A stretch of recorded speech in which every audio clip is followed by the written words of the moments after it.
ते 3 महिन्यापासून रोज येऊन येतात. समजा शाळेत दुपारपर्यंत शाळा ठेवतात, कधी 11 वाजता सोडून देतात. शाळा सोडून बाहेर जाऊन झोपलेले राहतात. आम्ही काल पण त्यांना पिलेल्या अवस्थेमध्ये धरलं, पण ते काल आम्ही त्यांनी हातपाय पडल्यामुळे आम्ही काल त्यांना सोडून दिलं. आज दुपारी पुन्हा आम्हाला माहिती पोरांनी सांगितलं, आम्ही पुन्हा पाहिलं ते खाट्यावर पडलेले होते. पिऊन आम्ही त्यांना इकडे आणलं. दोघा जणांनी दोघं बालकांनी त्यांना इथं आणलं. शाळेत इथं पोरं रडत होते, शाळेत कोण नव्हतं. आपण सध्या जो व्हिडिओ बघत आहात हा 6 फेब्रुवारी 2024 रोजीचा जिल्हा परिषद बागायतदार वस्ती शाळा केंद्र शिऊर बंगला येथील आहे. हे जे महापुरुष बसलेले आहेत निळा शर्ट घालून, हे या शाळेचे मास्तर आहेत आणि यांनी मुलांसमोर दारू पिऊन त्यांना शिकवण्याचा प्रताप केलेला आहे. गेल्या अनेक दिवसांपासून मास्तर विद्यार्थ्यांसमोर दारू पिऊन त्यांना शिकवण्याचा पराक्रम करत होते. सोबत चकनासुद्धा आणि पाणीसुद्धा घेऊन ते बसत होते. छडीचा धाक दाखवून मुलांना शांत बसवत होते. मात्र विद्यार्थ्यांनी त्यांची जी कंप्लेंट होती ती पालकांकडे केली आणि पालकांच्या समूहाने 2 ते 3दा त्यांना समज दिली. मात्र मास्तर काही ऐकायला तयार नव्हता. अखेर 6 फेब्रुवारी 2024 रोजी पालकांनी मास्तरांना रंगे हात पकडले, म्हणजे रेड हँड पकडले. येऊन येतात. समजा शाळेत दुपारपर्यंत शाळा ठेवतात, कधी 11 वाजता सोडून देतात. शाळा सोडून बाहेर जाऊन झोपलेले राहतात. आम्ही काल पण त्यांना पिलेल्या अवस्थेमध्ये धरलं, पण ते काल आम्ही त्यांनी हातपाय पडल्यामुळे आम्ही काल त्यांना सोडून दिलं.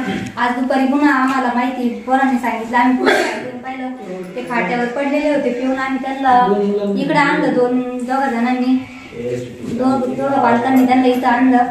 शाळेत इथं पोरं रडत होते, शाळेत कोण नव्हतं आणि त्यांची रोजचीच परिस्थिती आहे. थोडी पेन राहत्या त्या आपण त्यांची झोपेल राहते 3 वाजले, 1 वाजता जाते 3 वाजले झोपेल राहत्या आणि का ते बद्री ते नाही का ते का त्याला आणून द्यात्या. पालकवर्ग व टुनकीचे उपसरपंच अजय राठोड यांनी शिऊर केंद्र प्रमुख साईनाथ कवल यांना बोलावून देशमुख मास्तरांचा कारनामा सांगितला. तसेच पुरावा म्हणून चकना व विदेशी दारूचे सुद्धा त्यांना दर्शन घडविले. चकना या शाळेमध्ये चकना आणि बाटली पण आहे. ही बाटली पिलेली आहे. हा चकना आहे या ठिकाणी बघा. हा शंकराने चकना आता केंद्र प्रमुख या ठिकाणी आलेले ते पंचनामा करू लागलेले. सर तुमचं नाव काय म्हणते? कवर सर सर तुम्हाला काय अनुभव पुढे या सर. आपल्या या ठिकाणी केंद्र प्रमुख पण आहेत, ते पण सांगतील. संबंधित शाळेला भेट दिली असता श्री सुधीर देशमुख हे सर मध्य अवस्थेत आढळून आले. सोबत दारूची बाटली आणि इतर गोष्टी या ठिकाणी दिसून आल्या.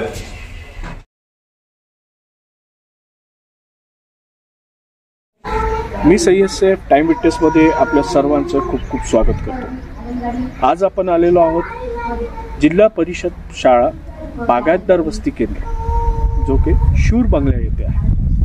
शिऊर बंगल्यापासून हल्ली काही किलोमीटरच अंतरावर ही शाळा आहे. या शाळेमध्ये जे आहेत तर टोटल 12 विद्यार्थी आहेत. पहिलीला 2, दुसरीला 3, तिसरीला 1 आणि चौथीला 6 असे टोटल 12 विद्यार्थ्यांमध्ये 6 मुली आणि 6 मुली. आई वडील काय करतात तुमचे? पप्पा गाडी चालवते, शेती करते, मम्मी घरचं काम, ड्रायव्हर मशीनचे ड्रायव्हर म्हणजे जेसीबी पोकल्यांचे. शेती करीत्या. मम्मी घरातला काम आवडते आणि पप्पा शेती करीत्या. सर्वांचा संबंध मेहनती होतकरू साध्या कुटुंबांशी आहे. जर या लहान मुलांचा शिक्षणाचा बेस म्हणजे पायाच कच्चा राहिला तर त्यांचा व पालकांचे स्वप्नांचे काय? पोलीस, आर्मी, पोलीस अशा लहान मुलांच्या स्वप्नांना बळ देण्यासाठी चांगले शिक्षक अवेलेबल पाहिजे, उपलब्ध पाहिजे. शासन लाखो रुपये खर्च करून शिक्षणाचा प्रसार करीत आहे. विद्यार्थ्यांशी बोलल्यानंतर आम्ही काही पालकांशी भेटलो. शाळेची अशी अवस्था बघून काही पालकांनी अगोदरच शाळेतून TC काढून दुसऱ्या शाळेत प्रवेश घेतल्याचे समोर आले. यामुळे शाळेची पटसंख्या कमी होत चालली आहे. कोणी लक्ष देईना म्हणून आम्ही आमची मुलं काढले आणि जाधव वस्तीवर टाकले.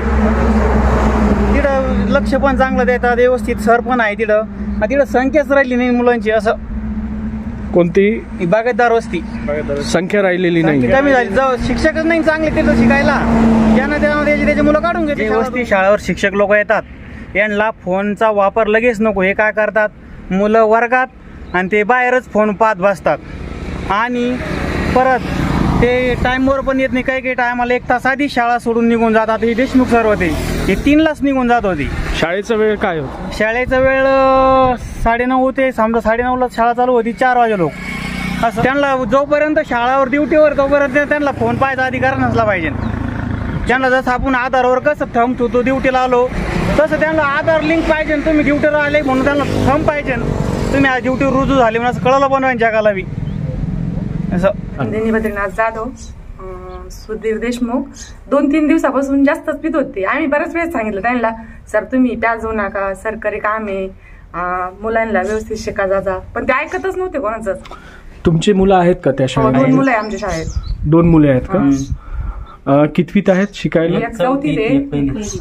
नाही प्यायला नाही पाहिजे त्यांना, पण मग आता ते त्यांना कोणा सांगा, काही तक्रारच नव्हती कोणाची. पण मग असं वाटलं आपल्या पोराचं भविष्याचं वाटोळ होऊ राहिलं, त्याच्यामुळं सगळ्याच्याच आई वडिलांच्या पालकांना सगळ्यांनाच पाऊल उचललं. त्यांना वाटलं हे सर नकोच, आपल्याला दुसरे शिक्षक पाहिजे. त्या ठिकाणी काल त्या दिवशी पंचनामा केला. पंचनामा करून त्यांच्यावर या ठिकाणी रीतसर FIR दाखल करण्यात आलेला आहे. रीतसर गुन्हा दाखल करा पोलीस स्टेशनला. तर पुढील आता कारवाई काय होत राहील. तर आमचं एकच म्हणणं आहे की आता अशा शिक्षकांना जिथे जिथं असे शिक्षक असतील त्यांच्यावर अशा कारवाया करून कायमस्वरूपी त्यांना निलंबित केलं पाहिजे. आणि आता इथं या ठिकाणी जाधव सर या ठिकाणी आलेले या शाळेवरती कालच. आम्ही आत्ता जाधव सरांचं या ठिकाणी स्वागत केलं. जाधव सर हे चांगले सर आहे, त्यांच्याकडून पण आम्हाला अपेक्षा आहे की त्यांनी चांगलं विद्यार्थ्यांना शिकवावं आणि ते शिकवतात त्याचा रिझल्ट पण पाठीमागचा चांगला आहे. आणि त्याच्यामुळे या ठिकाणी आम्हाला त्यांच्याकडून अपेक्षा आहे की ते चांगलं शिकवतील. काही पालकांचं बोलणं होतं की प्रत्येक शाळेत CCTV असायला पाहिजे, बायोमेट्रिक मशीन्स असायला पाहिजे आणि मोबाईलला शाळेच्या हद्द पार केलं पाहिजे, कारण की शिक्षकसुद्धा मोबाईलवर टाईमपास करत असतात. तर का जिल्हा शिक्षणाधिकारी, जिल्हा परिषदेचे CEO याकडे लक्ष देणार आहेत का? माझ्या चॅनलला सबस्क्राईब करायला विसरू नका. मी सय्यद सैफ, टाइम विटनेससाठी.